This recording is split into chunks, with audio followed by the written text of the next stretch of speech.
welcome back to my channel. This is Blind Goblin. As I stated in the video from before, if you watched previous of my new upgrade in the LGCX and denon, I'm going to show you a full rundown on my denon setup of settings, crossovers, balance, and the main thing is obviously speaker distances and levels set into your room. Obviously everyone's a bit different, but I can at least give you some ideas to what my x2400 can do. And actually what I've got to set up, if I run down through what I'm running at the minute, obviously I'm running the Denon x2400h.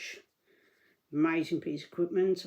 As I've recently stated, I did upgrade to an x3600, but had major issues with HDMI pass-through for Atmos and a lot of conflicts with issues, so returned that, went back to my x2400. Couldn't be happier.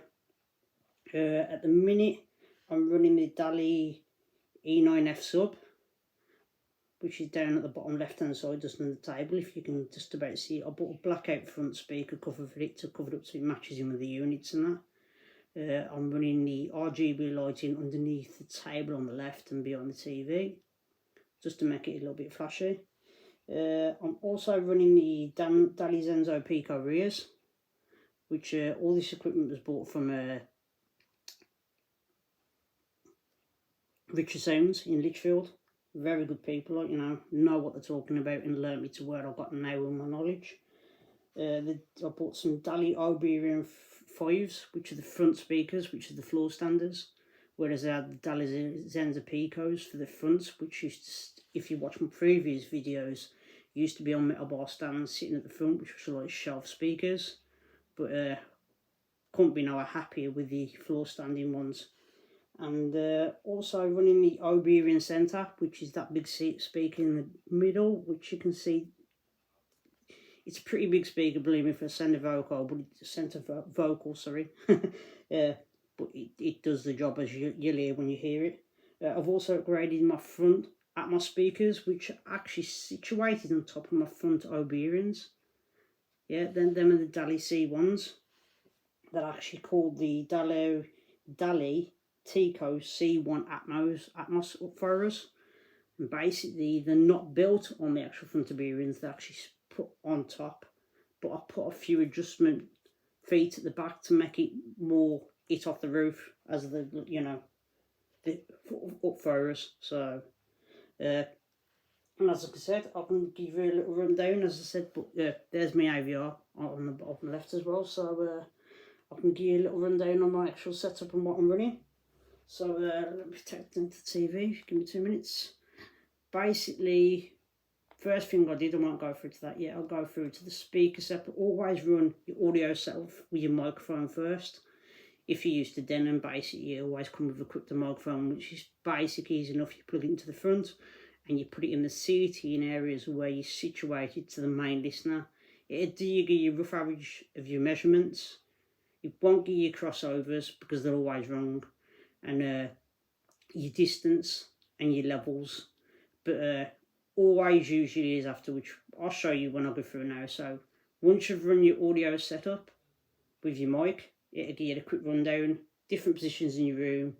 You can run the 3 test or you can run the 6. It's best to run the 6 tests because you're getting more of a proper level of distance and your room and the size and equivalent of where you're sitting.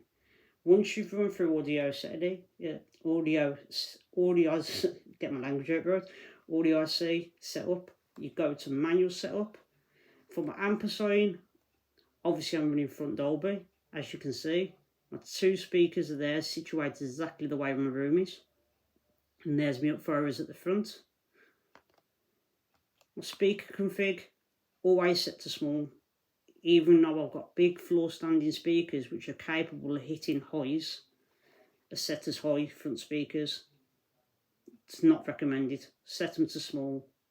As you can see, front small, centre, even though I've got a large centre speaker, which is my Eberon, small, subwoofer, yeah, surround small, front door small. Distances, this is what your Odyssey was set up. Always get a tape measure and check the distances, because it makes a massive difference, massive difference, having your measurements to where you're situated for the sound to hit you at that level of where you, or it just will not work. So always keep that in mind. Levels is what it sets your room to, what it thinks your speaker, each speaker should be level set. It's nothing to do with the volume, it's to do with the frequency of the speaker. You can adjust these by maybe 1.5, maybe 2 notches, but it's not advisable to go any further. As you can see, you can go into your test tone source, which will give you different sounds of all your speakers. There's my setup. My fronts obviously set up at 0.5, my centers minus 0.4, surrounds, as you can see, 0.5 to match my fronts. My upfirers, always put them into plus if they're capable of, depending on what front upfiring speakers you've got. Sub, many people have think minus 12. Why? Because I was having a few problems with bass from the sub, which was very, very bassy, very boomy.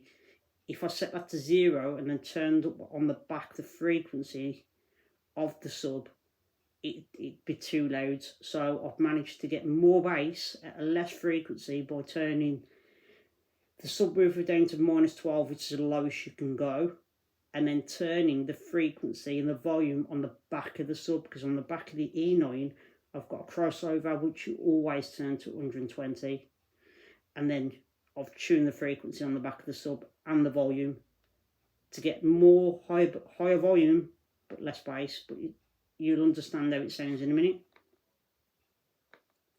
Once you've got that set up, go to your crossovers. Now all these crossovers can be found from your speakers manufacturers. On mine, basically it states some at minus dB, and it'll say like minus 47 or 47 dB upwards. It's always no manufacturers where you bought it from to show that.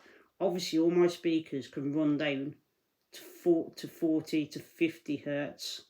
Never run that low, because obviously 1, you wouldn't hear it, 2, you're damaging your speakers, and for the next thing is you're putting a lot of work and power onto your AVR, so your AVR will start running very, very hot. So the best thing to do is always run them. The recommended is 80, so I've kept them at 80. I have run them recently at 100, but I wanted that little bit more power and bass coming from the speakers as well as the sub, so I've set all mine to 80.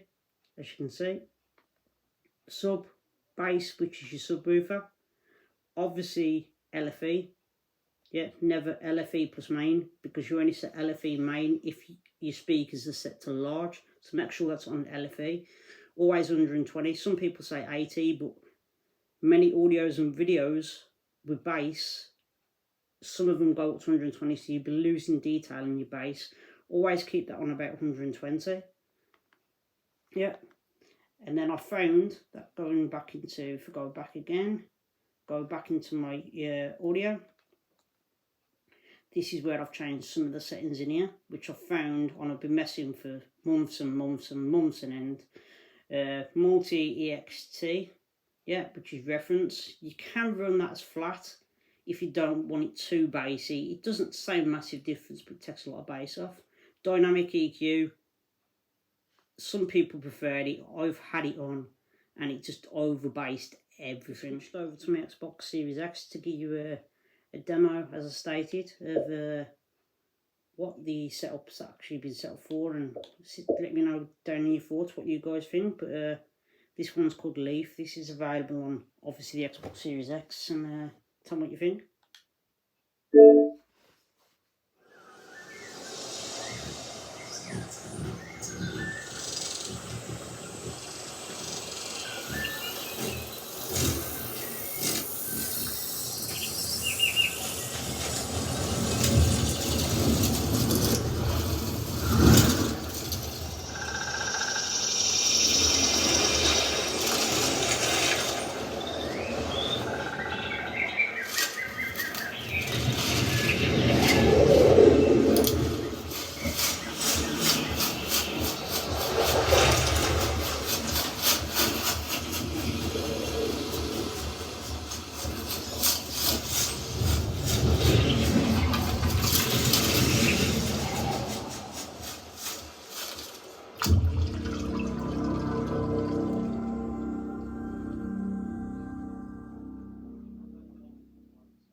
as I just made you aware, it probably won't, you can't hear obviously the Dolby Atmos through my recording, obviously you get a rough idea of what it sounds like. So yeah, and this one's called Amaze. So as I said, here you go.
So there you go. I could just like say thank you for watching, and hope you subscribe, and please, you know, put your logs down the bottom and comment, and any help you need on your AVR setups, information, you know, leave a message in the underneath, and or message me, you know, through Gmail. And thanks for watching. Cheers. Bye bye.